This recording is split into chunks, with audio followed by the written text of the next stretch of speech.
hari abantu batatu dushaka kureba muri Bibiliya Imana ivuga ku bijyanye n'ubwami bw'Imana. Yesu Kristo yigishije mu migani iby'ubwami bw'Imana kugira ngo abantu b'ingeri zose babashe kubisingira, kugira ngo n'abantu batitwa ko abanyabwenge bashobore gusingira iby'ubwami bw'Imana. Niyo mpamvu yigishije mu migani akoresheje iby'ubuzima busanzwe.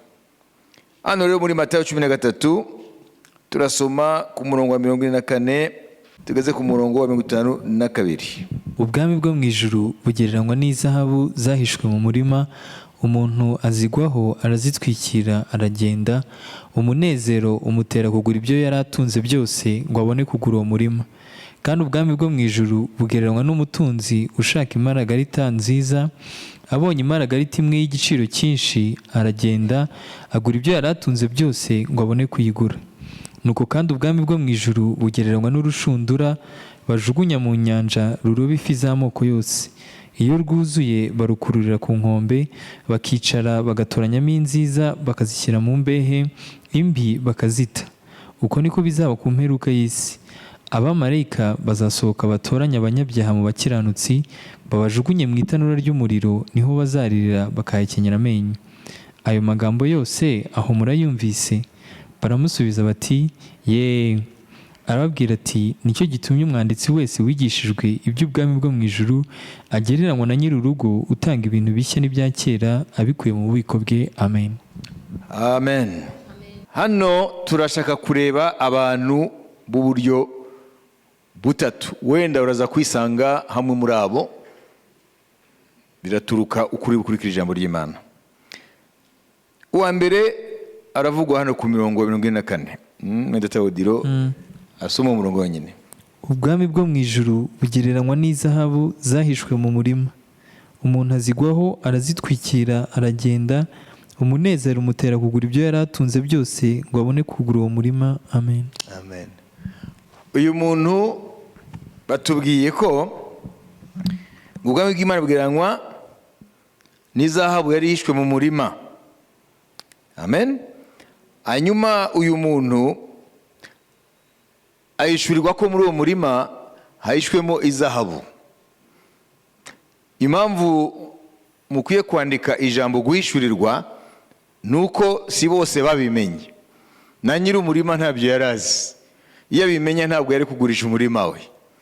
Ni ukuvuga ngo hano uyu mugabo yahishuriwe uwo murima yuko no mu buryo bw'amaso y'umubiri nubwo byaba waba usuzuguritse wenda ari gato ako karima, ariko yakabonyemo izahabu zihishwe.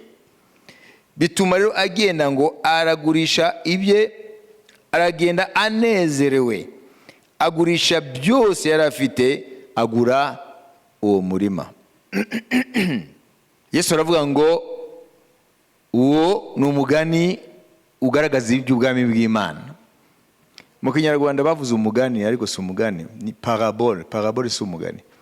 Ni ukuvuga ngo ni ugufata ibintu by'ubuzima busanzwe ukabikoresha kugira ngo bishure ukundi kuri ko mu rundi rwego. Amen.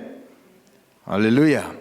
Ni ukuvuga ngo ni ukuri guhanitse, noneho ugakoresha iby'ubuzima busanzwe iby'abo bantu babamo kugira ngo bashobore kugira akayeforo gake cyane kugira ngo bamenye icyo ukuri guhisha inyuma y'ibyo gusobanura. Parabole nicyo imaze. Amen. Ntabwo ari umugani, nuko mu Kinyarwanda bavuze ngo ni umugani.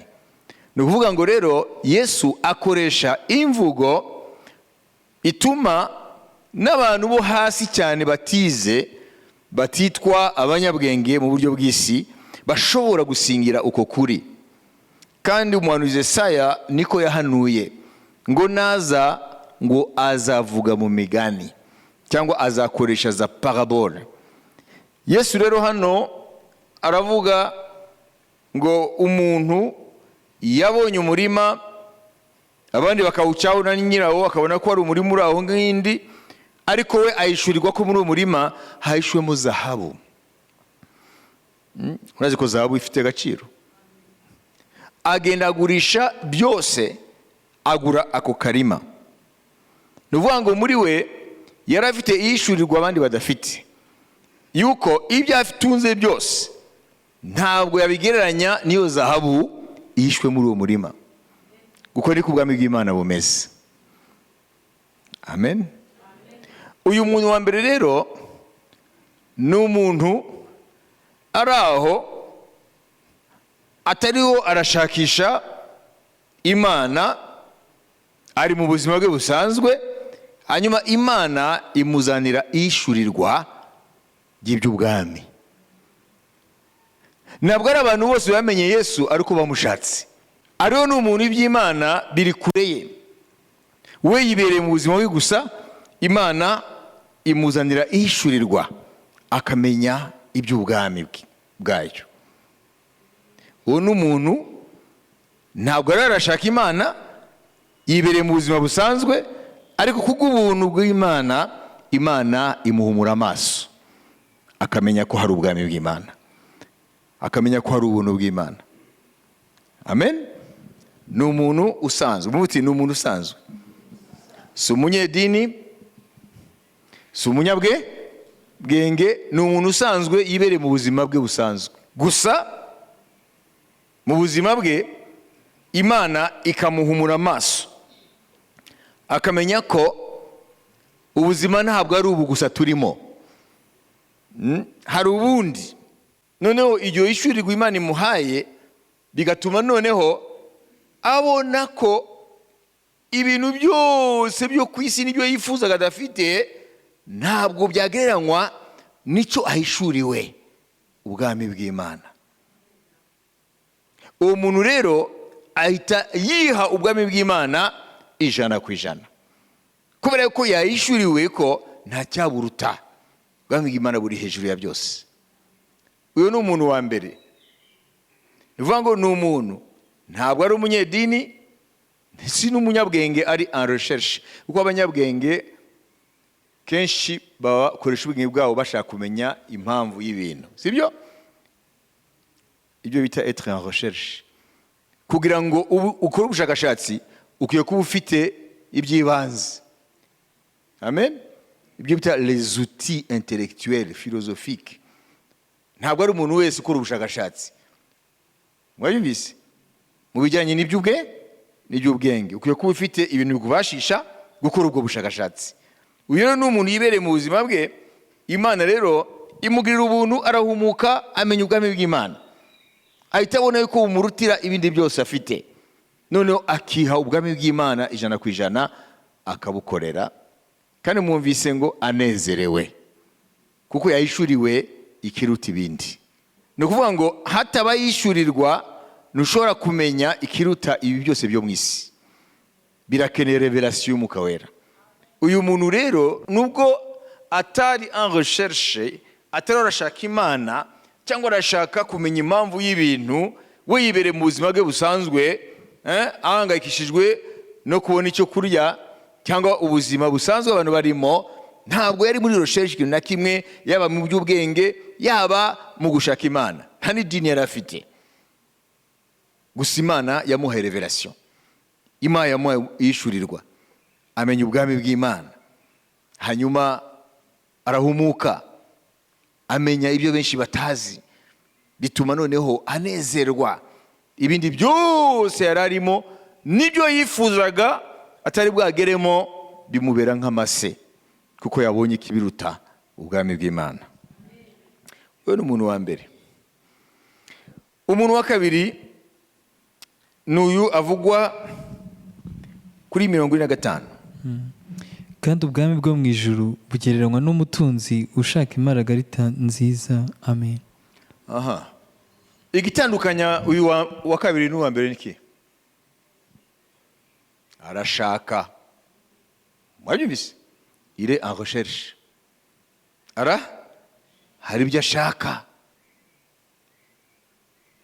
Ntabwo Bibiliya ikoresha amagambo ku busa, ariko ikintu bita les concepts, amagambo akoreshwa abafite impamvu. Uriya wa mbere yahishuriwe ibyo abandi batabona. Amen. uyu wa kabiri we ariho arashaka. Ni ukuvuga ngo hari abantu mu buzima bwabo bafite muri bo ibibashoboza gushaka kumenya ukuri kw'ibintu. Ese Imana iriho? Si bari abantu bajya gusenga gusa guta umwanya? Ni ukuvuga ngo muri we hari ibintu afite bimubashisha gukora research, gukora research, haba mu bya siyanse, haba mu by'isi, haba no mu by'Imana, akabyibazaho, kuko uyu muntu ari en recherche. Imana ishimwe. Amen, haleluya. Hanyuma amaze kubona ubwami bw'Imana bugereranywa na marigarita y'igiciro, yagize iki? Nawe yagiye agurisha ibindi byose, agura iyo perle cyangwa iyo marigarita. Bivuga ngo bya bintu byose yarazi, amen, yarazi nk'ukuri, ibintu byose yubatse mu buzima bwe, les connaissances zose, amaze guhishurirwa ubwami bw'Imana, byose abibara nk'ubusa, ahubwo noneho akanezerwa no kuba yageze ku kuri kuruta ukuri kose, ari we Yesu Kristo. Imana ishimwe. Imana ishimwe. Niwe bita la vérité absolue. Nuvuga ngo ukuri kose ni Yesu Kristo. Haleluya. University ya Oxford mu Bwongereza hariho mu barimu cyangwa aba chercheur baho, hariho umumatematicien ukomeye cyane. Uyu munsi yahindutse umuvugabutumwa, none agakoresha kuko ni umuntu afite impamyabumenyi ihanitse cyane, amadoktora menshi muri teori y'imibare. None ubu aravuga ati, uvuga ko isi cyangwa isanzure n'ibirimo byishizeho ni umusazi. Ati kuko ni imibare ntiyemera teori nk'iyo. Rero arademontra mu buryo bwa teori icyatumye yizera Imana. Uyu munsi rero akora umurimo we w'ubushakashatsi mu mibare no kwigisha muri kaminuza ikomeye, ariko kandi byose akabiganisha kuzana abantu kuri Yesu Kristo. Amen. Ni ukuvuga ngo rero iyo umuntu w'umunyabwenge akora ubushakashatsi mu bintu bitandukanye mu buzima, yahishuriwe Yesu Kristo, yahishuriwe ubwami bw'Imana, bya bindi byose bitakaza agaciro, kubera yuko icyo yashakaga mu bisanzwe cyari icyo, nuko yagishakira mu yindi nzira, ariko ni Yesu Kristo. Muribuka nigeze kubabwira ko Buda ariwe ababudiste bose bitirirwa. Amen. Yabayeho imbere ya Yesu Kristo ibinyagihumbi. Buda mbere yo gupfa yabwiye abigishwa be ati, jyewe ndagiye, mwebwe ntimuzareke umurava wo gushaka ukuri. Hanyuma aravuga ngo nanjye aho ngiye wenda nzakumenya. Nimba warakurikiye umuntu ariwe uzi yuko ari iyo master, ariwe le maître mu byerekeye filozofi, mu byerekeye ibintu metaphysique, ibintu bijyana ku Mana, ku bitaboneka, noneho wari uzi ko ari wafite ukuri, none aravuga ngo nanjye aho ngiye wenda nzamenya ukuri. Nivuga ngo Buda ariho haravuga ngo nawe ntabwo yapfuye afite ukuri. Mu ijambo rimwe icyo Buda nawe yashakaga yari Yesu Kristo. Imana yabwo icyubahiro. Iyo amumenya ntiyari kuvunika imyaka yose. Nivuga ngo rero umuntu wese afite ubushakashatsi muri we, kuko afite ubwo bushobozi mubashisha gukora ubushakashatsi ku bintu bitandukanye ndetse no ku by'Imana, iyo ayishuriye ubwami bw'Imana ibindi byose bihinduka ubusa, ahubwo agasigara yirata icyo yamenye ari we Yesu Kristo. Imana ishimwe. Niyo mpamvu Imana ivuga ngo umunyamaboko niyirate amaboko ye, umutunzi niyirate ubutunzi bwe, umunyabwenge ntiyirate ubwenge bwe, ahubwo yirate ko yamenye jyewe. Mashimenje ku mwami Yesu Kristo. Ahubwo uwirata yirate ko yamenye jyewe Uwiteka. Uwa gatatu rero niho benshi muza kwisangamo, maybe, peut-être. Uwa gatatu wenda benshi niho muza kwisangamo. Ni bande bafite idini mbere yo gukizwa? Bazamura amaboko yabo. Idini bakajya mu idini. Okay. Ni bande batafite idini? Wenda kubona. Hundi ninde? Mwabonye benshi bari barifite. Sibyo? Si benshi bari barifite? Bayibonye? Umva rero wowe rero uyu wa gatatu ni wowe rero. Wowe waje kumenya Yesu ariko wari ufite idini. N'uyu murongo wa nyuma twarangirijeho 52. Arababwira ati nicyo gitumye umwanditsi wese wigishijwe iby'ubwami bwo mu ijuru agereranywa na nyir'urugo utanga ibintu bishya n'ibya kera abikuye mu bubiko bwe. Amen. Amen. Amen. Amen. Subiramo. Hari umuntu wavuze hano tumushakira mu idini, lo scribe aba mu idini. Mwabisomye? Umwanditsi. Umwanditsi aba hehe? Mu idini. Ha? Mu idini. Arababwira ati nicyo gitumye umwanditsi wese wigishijwe iby'ubwami bwo mu ijuru agereranywa na nyir'urugo utanga ibintu bishya n'ibya kera abikuye mu bubiko bwe. Amen. Qui tire de son trésor des choses nouvelles et des choses anciennes. Uwo ninde? Yesu aravuga ngo ubwami bw'Imana bumeze iki? Bumeze gute? Nk'umwanditsi. Ntabwo mujya musoma ngo abanditsi. Ntabwo muzi imitego myinshi bategaga Yesu. Abafarisayo harimo abanditsi n'abasa, abafarisayo, abasadukayo, muri bo harimo abanditsi, les scribes, n'abanyabwenge bibya byanditswe. None si idini se? Bari mu idini sibyo? Ubwami bw'Imana bumeze gute? Bumeze nk'umwanditsi. Amen. Haleluya. Amen. Wamaze kumenya iby'ubwami bw'Imana. Amen. Umwanditsi wayishuriye ubwami bw'Imana. Mvuge muti umunyadini yayishuriye iby'ubwami bw'Imana. Ameze nka nyir'urugo yagiye mu rugo rwe, noneho aratandukanya ibishaje n'ibishya. No, ibya kera n'ibishya. None se urwo rugo si urwe? Amen. Amen. Ntazi ibintu bye. Kubera iki noneho avanguye ibya kera ni bishya? Ibyo bishya ni ibihe? Ni biriya yavuze ngo umwanditsi yayishura ubwami bw'Imana. Ruvuga ngo iyo uri umunyedini hanyuma ugahishurirwa iby'ubwami bw'Imana, kubera ko hari ubumenyi runaka ufite ku Mana, kuko hari umwigishirize runaka bakwigishije ku by'Imana. None icyo gihe rero utangira kureba iby'idini ataho bihuriye n'ukuri kw'Imana, none ibyo ukabishyira ku ruhande, none ugafata ibyo wishuriwe ariryo jambo ry'Imana, arirwo butumwa bwiza. Bivuga ngo rero ibyigishwa mu idini byose siko biba ari ukuri ku Mana. Na niyo mpamvu rero iyo ijambo ry'ubwami bw'Imana rivuzwe, ubutumwa bwiza, umucyo w'Imana urakumurikira, none ugatangira kubona mu by'idini ryawe ryakwigishije hari bitari byo.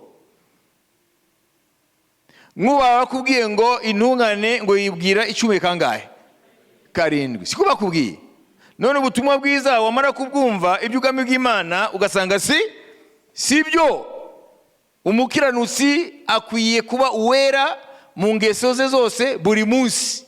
Nta munsi yo gucumura, nta munsi yo kwera. Ugahita umenya ko rero ibi ni idini, ukabyita ibya kera.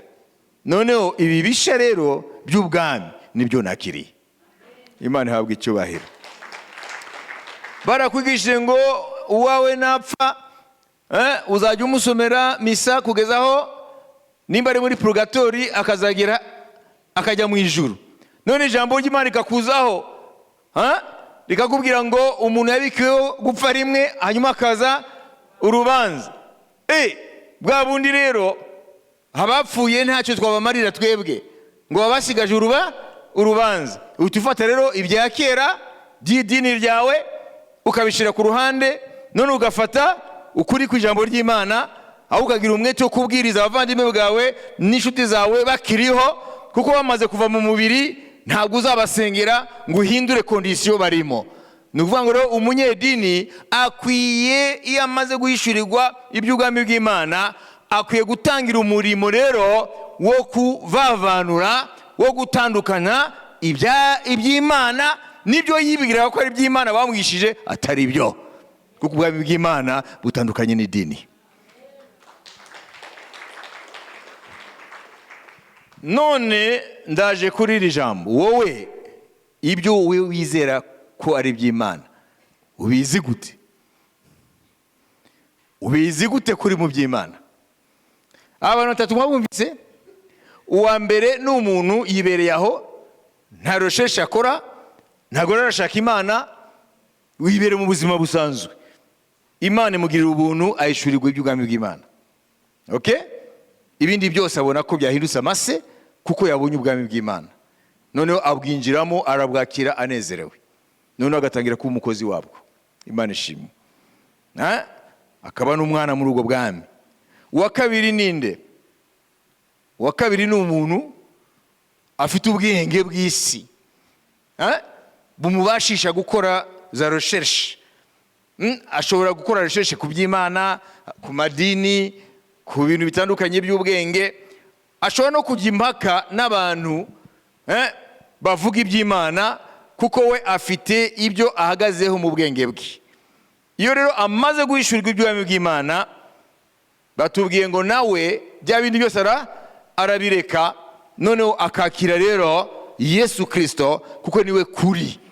Ibindi byose akamenya ko byari de vérité relative, ntabwo kwari ukuri, byasaga n'ukuri, uko ukuri ni Yesu Kristo. Imana ishimwe. Haleluya. Hanyuma uwa gatatu mwumvise, niho benshi rero niho benshi bari idini. Iyo musomye, tubyita imigani nk'uko babivuze ngo ni imigani. Iyo musomye zira parabole ya migani, muraza kubona uriya wa mbere n'uwa kabiri ntago byabagoye. Mwayibise kuko barayishuriwe gusa ikiruta ibindi, none ibindi byose barabireka, bafata ikiruta ibindi, ubwami bw'Imana. Ariko uyu wa nyuma mwabonye akazi afite? Akazi mwakabonye?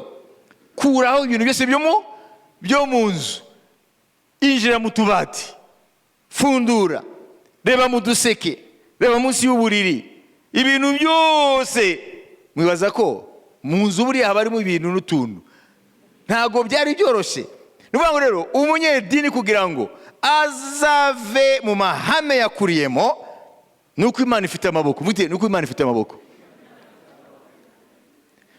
Biramukomerera cyane kugira ngo ave kuri iki yavukiyemo, wenda yakuriyemo, akacita ukuri, kugira ngo ijambo ry'Imana rizabisimbure n'intambara y'umwuka wera muri we.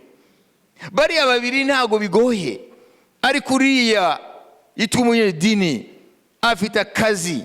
Kubera iki? Kuko we asanzwe ari mu byitwa iby'Imana. Amen. Uzagende ubwirize cyangwa uhamirize umuntu afite idini rye, muzabanza mu by'impaka. Abibise kuko hari ibyo we afite nk'ukuri azi ku Mana. Ni ukuvuga ngo ntabwo ugiye kuri terrain iri vierge. Ni ukuvuga ngo wowe aza kumbwira Imana, nanjye ndasenga, azakubwira n'imyaka maze mu idini rye. Niyo mpamvu rero uriya mwanditsi byaragoranye. yagize akazi ko gukora tri ko gufata ibintu ati ibi ibya kera nsanze atari byo, none agabisimbuza ibishasha ariyo jambo ry'ubwami bw'Imana. Uyu munsi rero bavandimwe ashaka kubabwira ubwami bw'Imana twayishuriwe muri Yesu Kristo. Kubuhishurirwa niwo munezero uruta indi minezero yose. Kuko nta kuntu bari abantu batatu bari gufata ibindi byose bakishyira ku ruhande hanyuma bakinjira muri ibyo bisha bakiriye iby'ubwami bw'Imana atari uko banezerewe n'ibyo bungutse. Ese uyu munsi mu nzu y'Imana abantu baranezerewe yuko bitwa abana mu bwami bw'Imana? Ese abantu baranezerewe? Ese mu birebye mwebwe abari mu matorero baranezerewe? Baranezerewe n'icyo bari cyo? Ko mutandeba baza mugati koko baranezerewe? Hari icyo bakiriye kiruta ibindi? A commencer par toi-même. Ese uranezerewe? Murambwira ngo twebwe culture yacu tunezererwa bucece. Ntabwo umwami Yesu aravuga ibintu byo mu kirere, ariyo aravuga ubwami bw'Imana. Aravuga ko abantu bose babwishuriwe. Icya mbere ubwo bwami bubuzuza umunezero, kuko nicyo kirenze ibindi byose. Amen. Kandi murabizi ubwami bw'Imana ni ugukiranuka n'amahoro n'ibyishimo mu mwuka wera. Kubera ko ari ibyishimo, kuko nta kindi kintu cyaruta ubwami bw'Imana. Imana ihabwa icyubahiro. Ese mu buzima bwacu buri munsi duhishurirwa ko dufite icyo abandi batarayishurirwa ubwami badafite? Ahubwo natwe tubabazwa ko tudafite ibyo bafite. Wayibise? Natwe tubabazwa ko tudatunze ibyo bariya batunze. Ntabwo tumenya ubutunzi dufite twebwe. Amen. Natwe tubabazwa nuko tudafite ibyo bariya bafite iby'isi. Bya bindi wa wundi w'imbere uriya twabanje yagiye akagurisha. Nibe turarikira natwe. Ntabwo tuzi ko kuba twarayishuye ubwami bw'Imana nimba tuburimo koko, ntabwo buturimo. Nicyo kintu kiruta ibindi byose. Nibwo butunzi buruta ubutunzi bwose. Ese ibyo turabizi mu buryo tunezerwa kubona unanabisi, kuko ari abantu bakamere babrandisa ibyo bita les signes de richesse. Nivuga ngo abisi berekana ko hari cyo baruta abandi. Wabyumvise? Nivuga mu isi rero competition kwerekana ko hari cyo urushuriye. Imodoka iruta y'abandi, inzu iruta y'abandi, ibintu nk'ibyo. Abisi uko niko babayeho. None se wowe nimba uri umwana w'Imana, ni igiki wumva wowe waba fier, wanezerwa kugaragaza yuko ugifite kiruta ibindi byose abisi bafite? N'ubu bwami bw'Imana kuwishurirwa. Ariko ikibazo abantu bari mu nzu y'Imana turi mu gakiza, ariko ntabwo twereka abisi ko hari ikintu tubarusha, kandi tunezerewe ko twakibonye. On n'est pas fier de ce que nous sommes. Cyangwa ntiturayishurirwa bw'Imana icyo ari cyo, ntiturayishurirwa ubutunzi dufite. Yesu hano rero arakubwira ngo ibindi byose mu isi watunga, nta kintu na kimwe cyakunezeza kurusha guhishurirwa bw'Imana.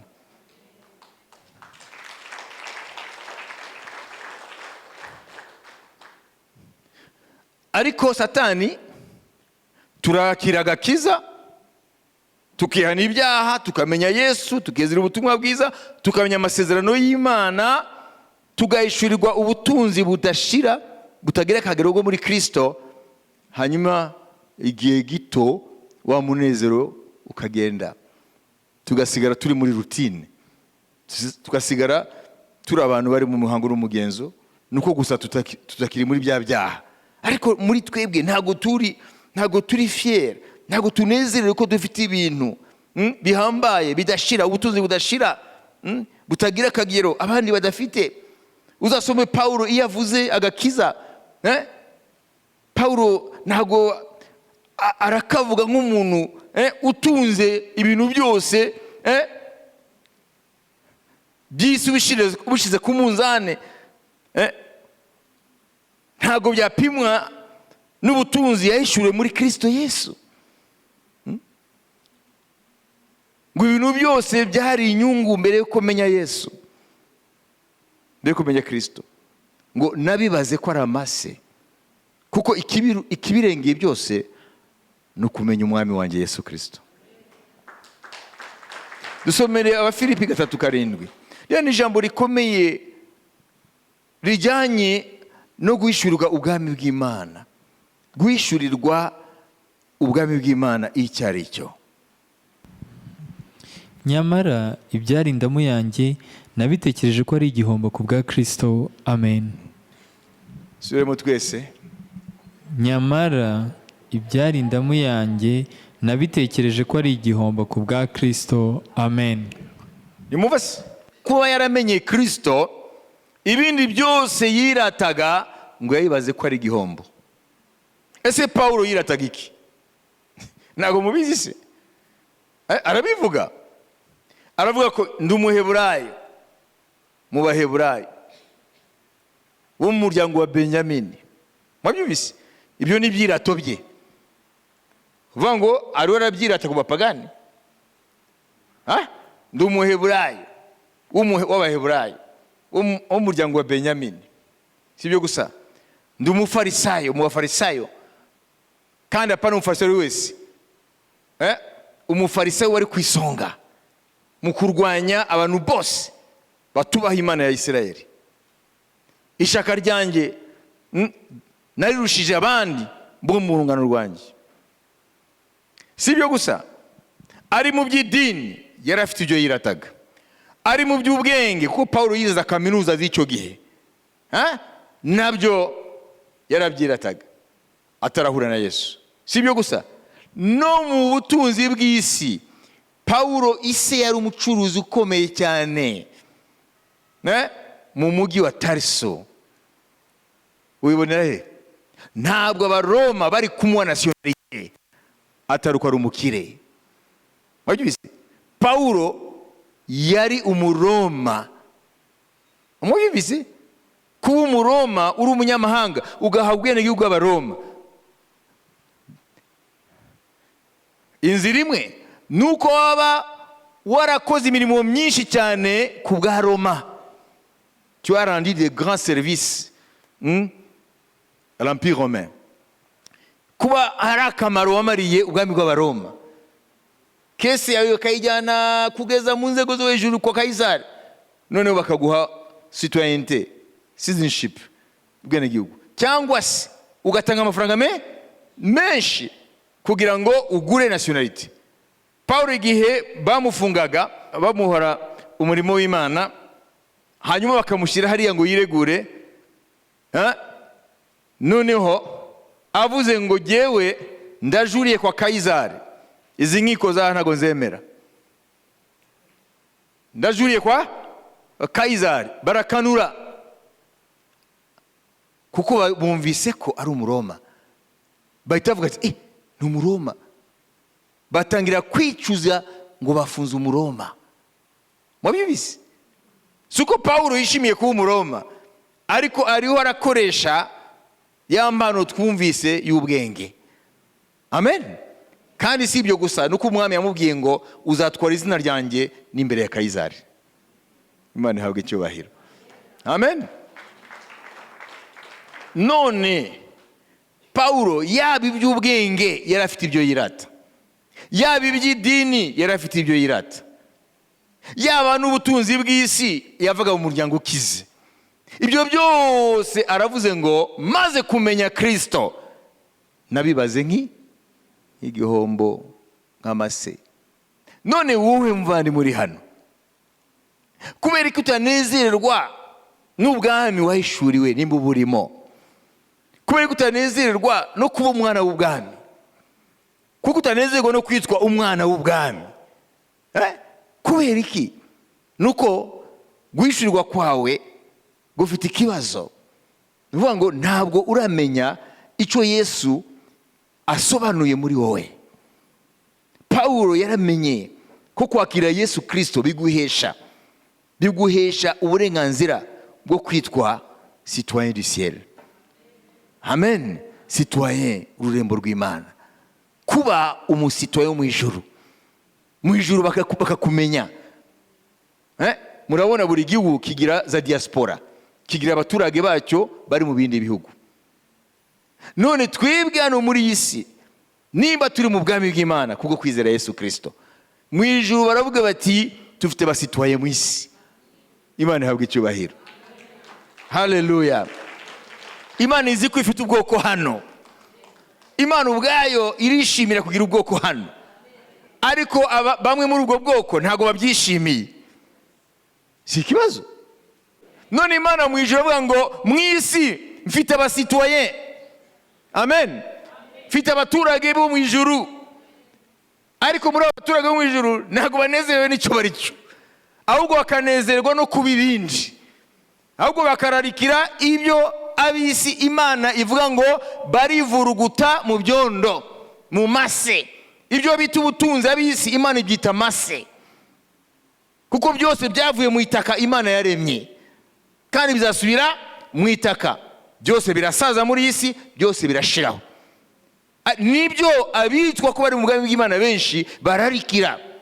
Mumenye ijambo rikurikira, reka turisome, ngo agahinda ko mu buryo bw'isi kazana urupfu. Muri icyo bivuga? Agahinda ko mu buryo bw'isi kazana urupfu. Ni ukuvuga iki? Reka tubisome. Abakorinto ba kabiri ibice 7 ku murongo wa 10. Mwumva aya magambo ari hano. Agahinda ko mu buryo bw'Imana gatera kwihana kuticuzwa, nako kukazana agakiza, ariko agahinda ko mu buryo bw'isi gatera urupfu. Amen. Kubera iki bavuze agahinda? Mwese agahinda ni muwize. Agahinda kaza kubera iki? Kuko ari ikintu umuntu abuze. Haje ikintu runaka ntago kinezerewe. Agahinda uba uri muri situation, turavuga agahinda umuntu azi impamvu yako, kubera ko ari agahinda kadafite impamvu, diamond zikakazana cyangwa izindi impamvu. Ariko ngo agahinda ko mu buryo bw'isi kazana iki? Urupfu. Ni ukuvuga iki? Ni ukuvuga ngo nimba mu mutima wawe ubabazwa nuko udafite iby'isi, kudafite biriya, kudafite biriya, ngo wowe urakurura urupfu. Wayise la tristesse c'est le monde. Kuko isi ifite agahinda kayo. Kubera ko ifite agahinda natsinzwe, kubera ko ifite agahinda nabantwaye umurima, kubera agahinda ko mu buryo bw'isi kazana urupfu. Ariko agahinda ko mu buryo bw'Imana kazana iki? Kwihana, kuticuzwa, n'agakiza. Ni ukuvuga ngo wowe rero ukwiye kubabazwa mu buryo bw'Imana, ukigira agahinda kutanezeza Imana nk'uko wakabyifuje. Amen. Ukwiye muri wowe kumva muri wowe ko icyakunezeza nuko wakora ubushake bw'Imana. Amen. Ariko nugira agahinda kuko udatunze iby'isi, ariko ugira agahinda kuko udatunze kubaha Imana no kwikiranukira.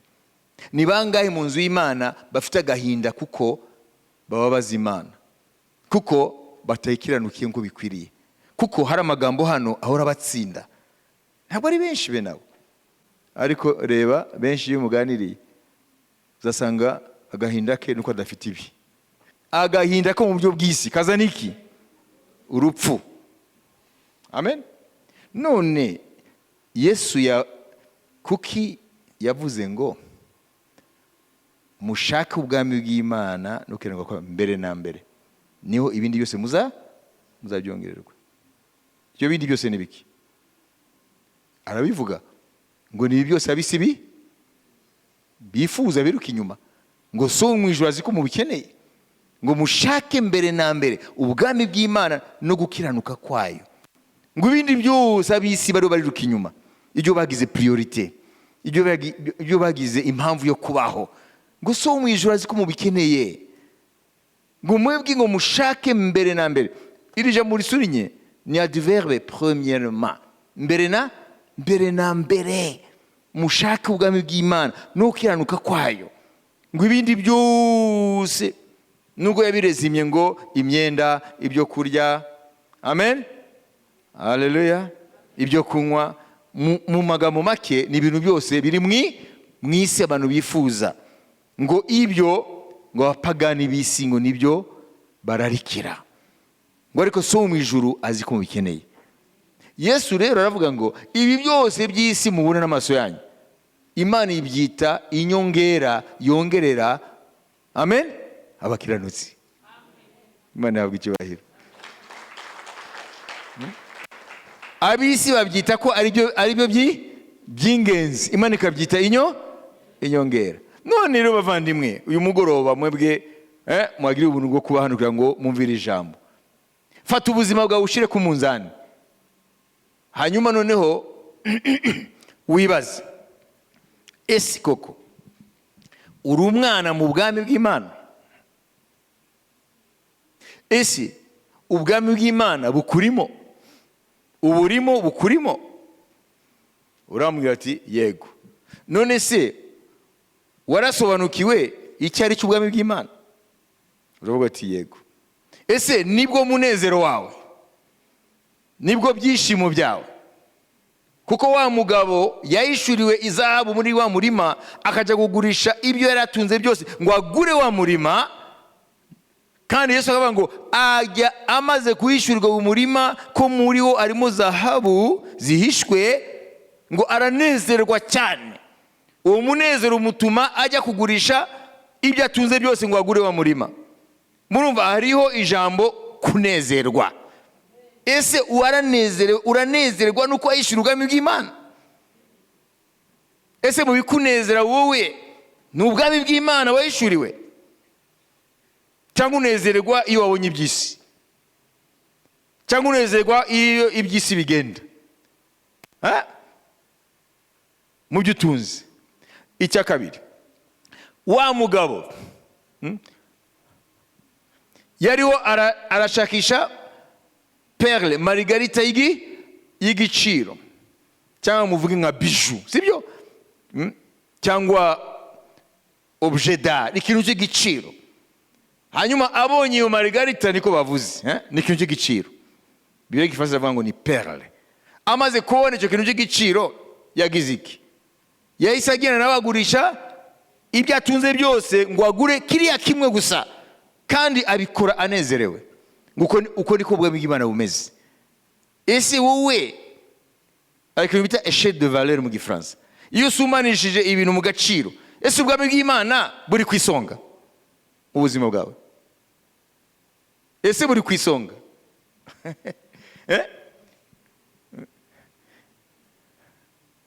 Icya gatatu, uriya mwanditsi, muvuge umunyedini, amen, yahishura ubwami bw'Imana, yahishura amagambo y'ubwami, ngo ameze nka nyirinzu, haleluya.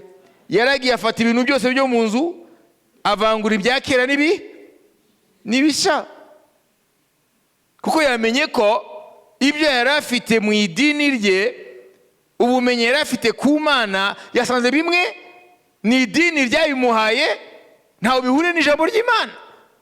Afata rero ubutwari bwo kugenda avuga ati ibi sinkibyizera, amen, haleluya. Sinkizera amasengesho y'abapfuye, kuko ijambo ry'Imana ryambwiye ngo umuntu yabikwiyeho gupfa rimwe, hanyuma akaza urubanza. Ibi ndabyihoreye, nta pigatori nemera, kuko ntayo mbona muri Bibiliya. Uwo ni umunyedini yaviriwe n'umuco w'ubwami bw'Imana, haleluya, haleluya. N'ibindi bagiye batubwira mu idini, wajya kureba muri Bibiliya ugasanga sibyo.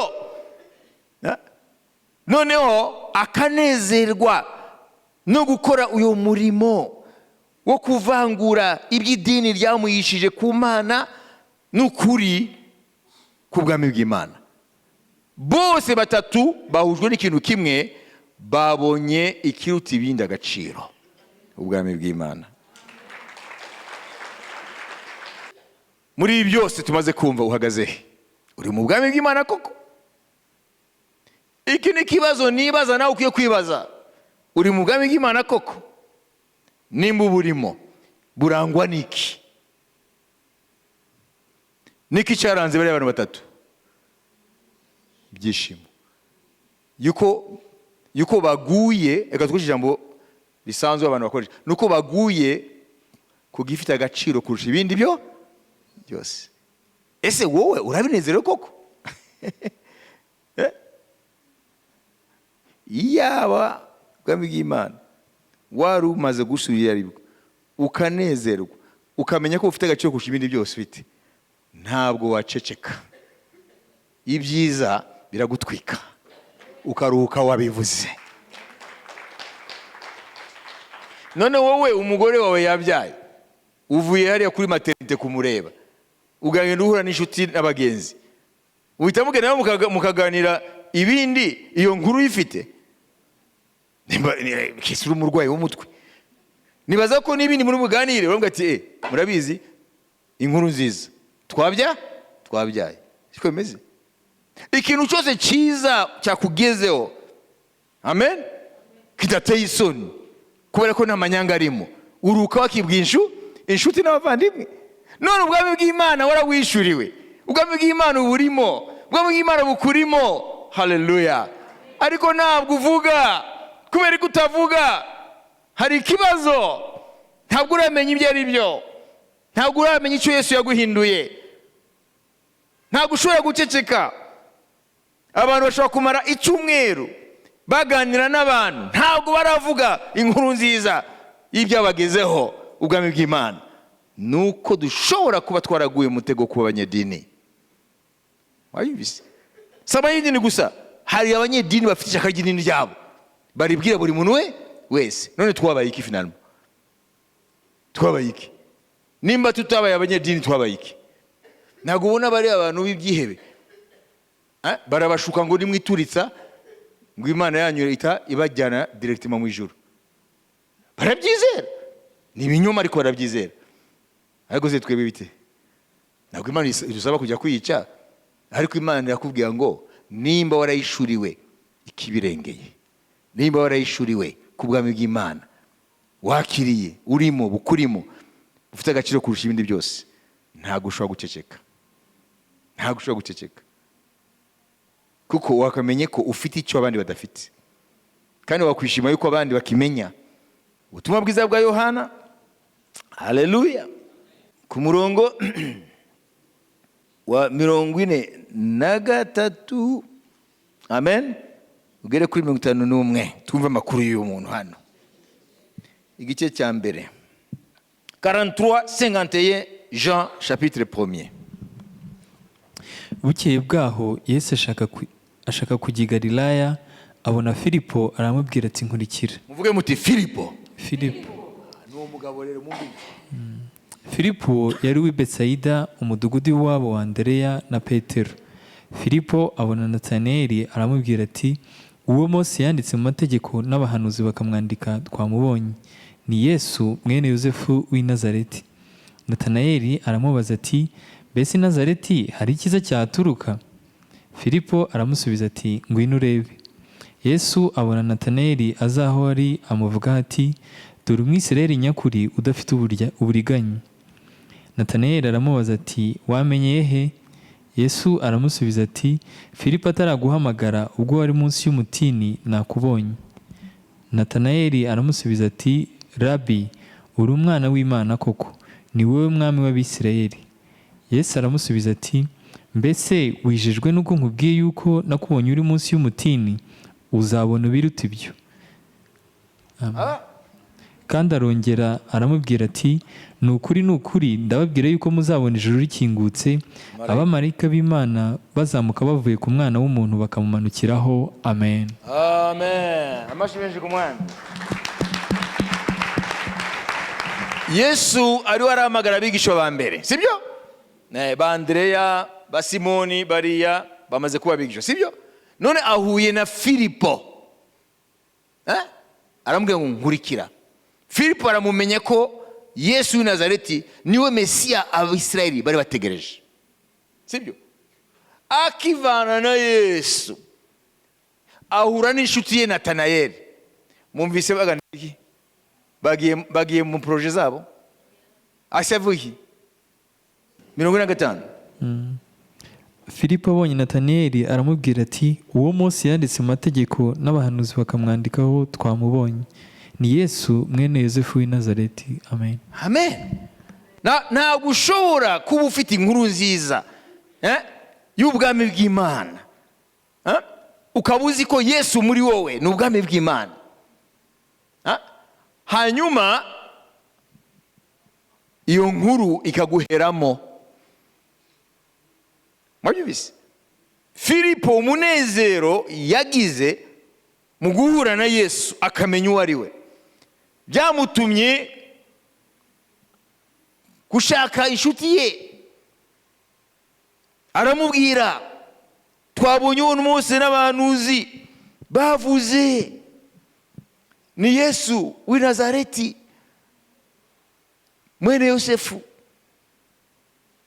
Nuvuga ngo icyo Filipo yishuriwe yabonye ko kiruta ibindi byose. Nimba bahura bakaganira izindi nkuru nibashimisha, ariko ubu Filipo hari icyo yabonye kiruta ibindi, kandi akumva yuko icyiza cyamugeraho ni byiza kukigera no ku nshuti ye. Aramubwira, twamubonye ni Yesu w'i Nazareti. Ese uyu munsi inkuru nziza ya Yesu Kristo ariyo nkuru nziza y'ubwami bw'Imana, ko ubwami bw'Imana bwaraje mu muganura wabwo. Haleluya. Yesu mu Bisirayeli ni ubwami bw'Imana, umwuka wera muri twe ni ubwami bw'Imana. Ubwami bw'Imana tuburimo hasi imyaka 2000 mu rwego umuganura. Turabutegereje ko buzaza mu muzuzo, ariko turacyabufite nk'umuganura. Hari ibyiza byabwo byasutswe, hari amahoro yasutswe muri Yesu Kristo, hari umudendezo wasutswe muri Yesu Kristo. Haleluya. Hari umudendezo wasutswe muri Yesu Kristo, hari gukira imivumo byasutswe muri Yesu Kristo, hari gukira indwara byasutswe muri Yesu Kristo. Haleluya. Hari ibyishimo bitagira akagero byasutswe muri Yesu Kristo. Haleluya. Hari ubushizi bw'amanga imbere y'urupfu byasutswe muri Yesu Kristo. Haleluya. Ibyiza byose byanezeza umuntu byasutswe muri Yesu Kristo. Iyo niyo nkuru nziza. Haleluya. Kandi buri muntu wese, abahambaye n'aboroheje, abakire n'abakene, abize n'abatize, bose iyi nkuru nziza barayikeneye. Kuko igihe Yesu Kristo atari mu buzima bw'umuntu, uwo muntu ni ingorwa mu buryo butandukanye nuko atabizi. None wowe ushobora kuba uvuga ko Yesu aba muri wowe, inkuru nziza y'ubwami ni muri wowe, hanyuma ukayimarana umunsi, icyumweru, ukwezi, umwaka, imyaka, mugendana n'abantu utababwira, aho ntihariho ikibazo. Ni ukuvuga ngo icyo wakiriye gifite ikibazo. Amen. Haleluya. Imbabwira ntabwo ari mwebwe gusa hano. Urebe abantu bose bajya mu macacizi ku cyumweru, hanyuma ubarebe mu buzima bwabo buri munsi. Ntabwo ari benshi, amen, bumva ko bafite ubutunzi isi idafite. Wanyubise? Ni nk'uko ni idini ryabo, n'uri afite uburenganzira bwe bwo mu bindi.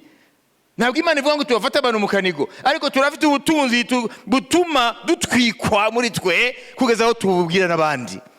Niyo Paulo avuga ngo tuboneka ko tudatunze, ariko dutungisha benshi. Tubatungisha gute se? Tubatungisha mu kubabwira ngo hari ibyo dufite mwebwe mudafite, kandi biruta agaciro ibintu byose byo mu isi. Hari imbaraga zihindura destiny y'umuntu zatutswe muri Yesu Kristo. Haleluya. Haleluya. Ibyo umuntu akeneye, ibyo bita ibyo akeneye biri profond, bidashobora gusimbuzwa n'amafaranga n'ibindi, Imana yabisutse muri Yesu Kristo. Ariko se twebwe turabizi? Ese ubwo butunzi uzi ko bufite? Ikibabaje rero, abitwa ko bari mu matorero kenshi usanga bajya no kuganyira abisi. Wareba uko ungenza bene data, icyo kibazo. Nanjye ntazi Yesu, wowe uvuga ngo urafite Yesu ukaza kuvuga ngo ndebe uko nkugenza, ntuzambwire iby'agakiza. Hari uko ndibukugenze, ariko ntuzambwire ngo ufite Imana. Iyo Mana itagiri kukugenza uraza kuyimbwira imarira iki? Ubwami bw'Imana ni realite, ntabwo ari umugani, ntabwo buzaza gusa, bwaraje, tuburimo. Niba nibizera ko Yesu yaje twese, niba nibizera ko Umwuka Wera yaje twese, none Umwuka Wera yaje gukora iki? Yaje kugaragaza ubwami bw'Imana. Haleluya. Ngo umwuka w'umwami ari niho hari umudendezo. Ubwami bw'Imana si umudendezo.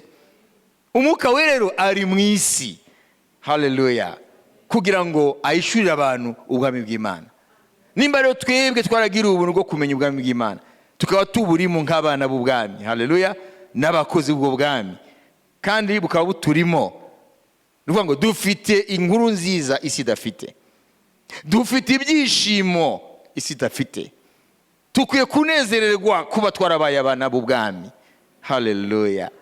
Tukwiye kumenya ntabwo ngo babe tubarere hariya tubasuzugure, ahubwo dufite ikintu cyatutera ishema. Imana ihabwe icyubahiro.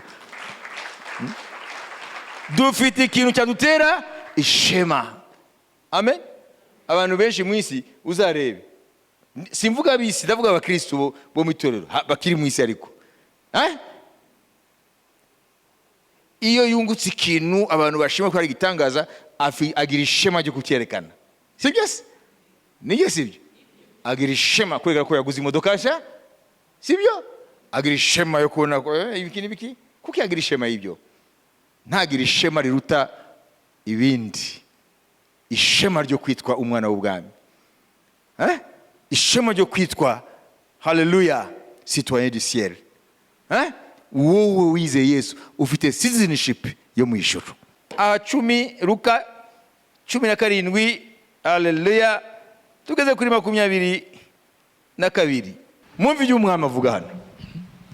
Nuko abo 70 bagaruka bishima bati, databuja, abadayimoni nabo baratwumvira mu izina ryawe. None se Odiro, bishimye kuko bungutse iby'isi? Aha. Bishimye kuko babonye izina ry'umwami icyo rikora. Kuvuga ngo bishimiye iby'ubwami bw'Imana. Okay. Arababwira ati, nabonye Satani avuye mu ijuru agwa asa n'umurabyo. Dore mbahaye ubutware bwo kujya mukandagira inzoka na skoropiyo n'imbaraga z'umwanzi zose, kandi nta kintu kizagira icyo kibatwara rwose. Ariko ntimwishimire yuko abadayimoni babumvira, ahubwo mwishimire yuko amazina yanyu yanditswe mu ijuru. Mwishimire ko amazina yanyu yanditswe. None ndiho ndababwira iki? Ese nimba izina ryawe ryanditswe mu ijuru, wabaye iki? Wabaye citoyen umwe wo mu ijuru, wabaye umwene gihugu ngo ibyo ni ukwiye kwishimira. Amen. Haleluya. Ukwiye kubyishimira kuruta kwitwa aposo, ukwiye kubyishimira kuruta kwitwa pastori, ukwiye kubyishimira kuruta kwitwa umuririmbyi, umuyobozi wa korari, ukwiye kubyishimira kuruta umukuru w'abamama, umukuru w'abagabo n'umukuru w'urubyiruko. Ukwiye kwishimira, nukwiye kwishimira kuko uri directeur runaka. Amen. Umuntu ukomeye mu aha, ibyo byose ni byiza, ni imigisha. Ukwiye kwishimira cyane cyane ku izina ryawe ryanditswe mu ijuru. Amen. Haleluya. Amen. Oh, haleluya. Amen. Ese kumva ko mu ijuru izina ryawe ryanditswe, perezida, wabigura iki? Ise wa Paulo yaguze ubwenegihugu bwa Roma, ubwo mu ijuru se yabugura? Nazi nabo babugurira. Nazi no kuri kese yari gutanga amafaranga, ariko komeza. Muri uwo mwanya yishimira cyane mu mwuka wera. Umwami ngo yishimira mu mwuka wera. Aravuga ati, ndagushima data, mwami w'ijuru n'isi, kuko ibyo wabiheshe abanyabwenge n'abahanga, ukabimenyesha abana bato. Ni koko data, kuko ariko wabishatse. Byose nabihawe na data, kandi ntawe uzi umwana uwo ari we keretse se, kandi nta wuzi se uwo ari we keretse umwana n'uwo mwana ashatse kumumenyesha. Amen. Amashyi menshi ku mwami Yesu Kristo. Haleluya. Ngibyo bavandimwe, mu kurangiza bikwiye kuba ibyishimo byacu, bikwiye kuba ibyishimo by'abana b'Imana. Haleluya. Nuko data yashimye kuduha ubwami, yashimye kutwinjiza mu bwami bwe, yashimye kutwita abana be, abana b'ubwami. Haleluya. Ngo nta bindi bikwiye kudushimisha kuruta ibyo. Na ministry ntabwo ukwiye kuyishimira gusa kwiprospera hanyuma wumve yuko ariyo finalité, ariyo but, ariyo objectif yo kubaho no gukorera Imana. Haleluya. Ahubwo buri kintu cyose, yaba iby'isi ugezemo, yaba iby'umurimo w'Imana, intera intambwe ugezemo, Yesu aravuga ngo ibyo nubwo wabyishimira yego, ariko reka mbereke icyo mukwiye kwishimira kiruta ibindi, nuko amazina yanyu yanditswe mu ijuru. Icyo nicyo tukwiye kwishimira, keretse nimba tutabyizera ko amazina yacu yanditswe mu ijuru. Ibyo nibyo bikwiye kuba ibyishimo byacu. Haleluya. Ibindi byose bifite igihe runaka bikavaho. Haleluya. Ivuga butumwa rizahagarara rimwe, ubuhanuzi buzahagarara. Haleluya. Ibindi byose by'isi bizahagarara, ariko kuba izina ryawe ryanditswe mu ijuru, ibyo nta muntu azabikwaka, ntago bisaza, ntago bicura igihe. None se ubwenegihugu bwa Roma buracakora uyu munsi? Hekada. Ubwenegihugu bwa Roma bwarangiranye na Roma. Ariko se Paulo ku izina rye ryanditswe mu ijuru amaze imyaka 2000 asinziriye, cyangwa mu yindi mvugo yarapfuye, aracitwa umwana w'ubwami, aracitwa umwana w'ubwami. Izina rye ryanditswe mu ijuru, afite citoyenneté yo mu ijuru. Haleluya. Afite citizenship yo mu ijuru. Nta uzayimwaka forever, nta uzayimwaka ibihe n'ibihe. Haleluya. Icyo nicyo dukwiye kunezerwa. Icyo nicyo Yesu yabwiye Marita. Marita, wirushize ubusa muri byinshi, igikenewe cy'ingenzi ni kimwe. Uyu mwene wanyu Mariya yahisemo umugabane mwiza atazigera yakwa. Yahisemo ubwami, yahisemo ijambo ry'ubwami ryavaga mu kanwa k'umwami. Haleluya. Nawe rero mwene data, hamwe no kuba udafite imodoka, hamwe kuba udafite ibi, hamwe kuba unayifite, haleluya, nuko wagira n'indege, ukagira amajeti privé ngahe, ukagira n'amazu muri California, ukagira n'amazu muri mu migi itandukanye yo mu isi, nta kintu ukwiye kunezererwa kiruta ku izina ryawe uzi neza udashidikanya ko ryanditswe mu ijuru. Notre citoyenneté céleste, c'est la chose la plus agréable. Haleluya. La plus sublime. Kuba izina ryawe ryanditswe mu ijuru. Ariko se tubimenye, ntago twaba abakristo bagende basetibe ibirenge. Abisi bakakureba, ahubwo babona ko bo barahiriwe kurusha wowe. Sibyo?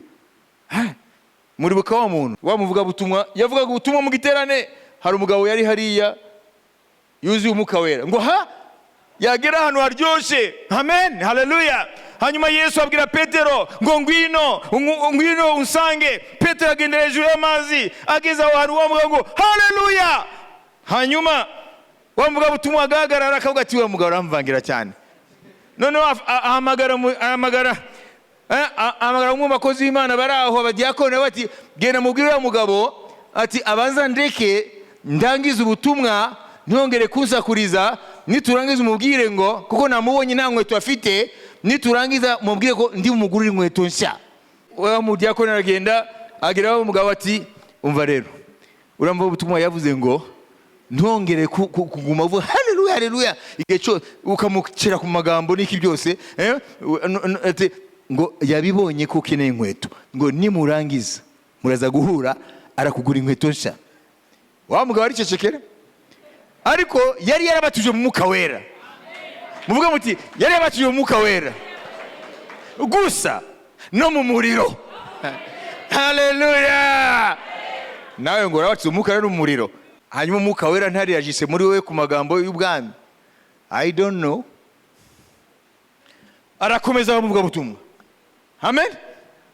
atumva rero Yesu Kristo rero ahura na Bartimayo yampumyi yari umuhanda w'Yeriko. Haleluya.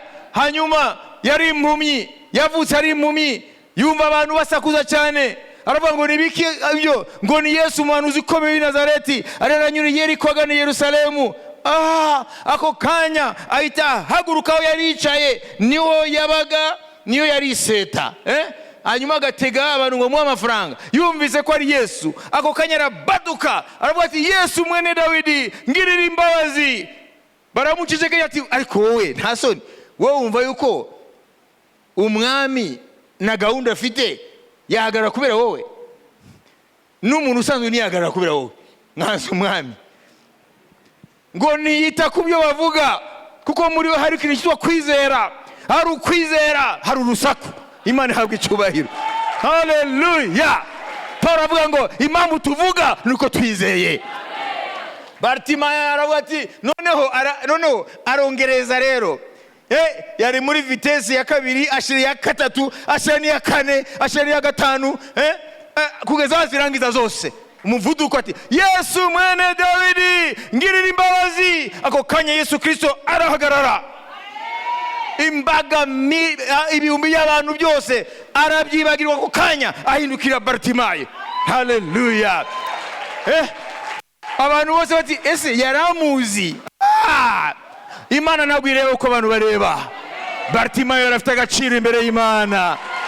Haleluya. Aravuga ngo ngwino hano Bartimayo. None abantu bamucecekeshaga baravuga ngo araguhamagaye. Mbega uburyarya. Bari bamucecekesheje noneho ngo araguhamagaye. Abantu igihe cyose bakunda kwihengeka ku ruhande ngo bakomeye. None Bartimayo yabaye uw'igiciro. Haleluya. Kuko Yesu yamuhamagaye. Hanyuma none wageze imbere Yesu ngo ukorere iki? Nshaka guhumuka. Ako kanya humuka, arahumuka. Ageza wa mugabo hariya rero adafite inkweto, ageza kuri cyo gitangaza Bartimayo ngo haleluya, nuko ndafite inkweto.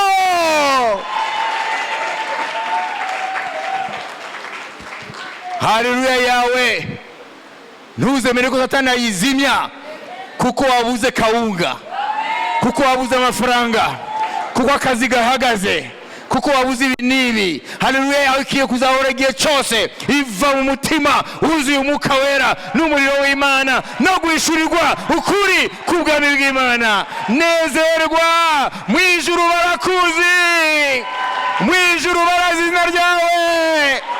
Ibyo bikuzuza umunezero kandi uzahinduka isoko idakama. Niyo mpamvu Paulo yabishura aravuga ngo munezerwe mu mwami, ndabisubiyemo munezerwe iteka ryose. Haleluya. Nezerwa ku izina ryawe ryanditswe mu ijuru. Haleluya. Uzemera Satani agufunga kanwa? Iyo nkuru nziza kurimo. Haleluya. Itangira ibire muri wowe. Haleluya. Abadayimoni batinya umuntu anezerwa ubwami bw'Imana. Haleluya. Abadayimoni batinya umuntu agaragaza ibyishimo by'umwuka wera, ibyishimo by'ubwami. Imana ishimwe. Nabiriya wiruka inyuma bizakwiruka inyuma. Nunezerwa ubwami bw'Imana, iby'isi bizakwiruka inyuma. Aho ngo wowe ubyiruka inyuma bizakwiruka inyuma. Iyo ni ijambo ry'umwami. Iyo ni ijambo ry'umwami. Haleluya. Banza usenga Imana, uyisaba Imana. Nimba ukijijwe, saba Imana iguha umutima wa Filipo, unezererwe icyo wamenye. Wamenye umwami Yesu Kristo n'ubwami bwe. Baza ubwira Imana iguha umunezero, iguha ibyishimo byo mu mwuka, ko wamenye umwami ukamenya n'ubwami bwe. Ntuzigere unezererwa ibindi kuruta kunezererwa icyo Yesu yaguhinduye cyo. Izina ryawe nimba ryanditswe mu ijuru, icyo nicyo ukwiye kunezererwa kurusha ibindi byose. Data, ndagushima kuri ubwoko bwawe buri hano. Ndakweretse buri muntu wese nimba izina rye ryanditswe mu ijuru, uhereye none amenye ko wamuhaye ikiruta agaciro ubutunzi bwose bwa Egiputa, ubutunzi bw'isi. amenye ko ubwami bw'Imana yakiriye mu kukwakira mwami Yesu, amenye ko ari cyo kintu kiruta ibindi byose. Kumenya umwami Yesu n'ubwami bwe, urafite ikintu cy'igiciro abisi bakeneye, ariko ntabwo bazigera bagikenera utagiseruye. Abantu bazagukandagira nuceceka uriwe. Yesu yaravuze ngo umunyu iyo ushize uburyohe ngo nta kindi ubukimaze nuko wawushira mu mayira abiri abantu bakawukandagira. Ntuzemere ko umunyu washize uburyohe. Ijambo ry'Imana muri wowe, ijambo ry'ubwami niba ku kanwa kawe ukarisangira n'abantu, uzahinduka umunyu w'Imana ufite uburyohe. Haleluya. Ubuzima bw'abantu muri iki gihe burashaririye kubera ingorane ziri mu isi. Nuhinduka akanwa k'ubutumwa bw'ubwami, ukagira ubuhamya bw'ubwami bw'Imana, uzahinduka umunyu uzana uburyohe mu buzima bushaririye. Uyu munsi umwuka w'Imana akugenderere. Ahari ubukonje ashira umuriro. Haleluya. Ahari indiference, kuba sindabibazwa ntacyo bimbwiye, akangure umuntu wawe imbere. Nimba uri umwana w'Imana, tangire kuba mu byishimo by'iyo identite yaguhaye. Imana ikwibutse ko kwandikwa mu ijuru nicyo kintu gikomeye kurusha ibindi. Kuronka ubwenegihugu bw'Abaroma muri kiriya gihe cya Pawulo byari ishema kandi bikagurwa igiciro kinini, ariko Yesu yaguhaye ubwenegihugu bwo mu ijuru ku buntu. Kwiye kubinezererwa kandi ukamushimira. Mu izina rya Yesu, umuriro w'ubwami wafate mwese uhereye none, kandi mwongere kwireba uko isi bareba. Imwongere kwireba ko ntacyo mufite ntacyo mushoboye, ahubwo mwirebe mu ishusho y'ubwami, kugira ngo mutangire kugenda muri iryo shema ry'abana b'ubwami. Mu izina rya Kristo Yesu, amen. Amen. Reka tubaho umugisha. Haleluya. Ubuntu bw'umwami wacu Yesu Kristo n'urukundo rw'Imana no gusabana n'Umwuka Wera bijyana twese. Amen. Shalom, shalom.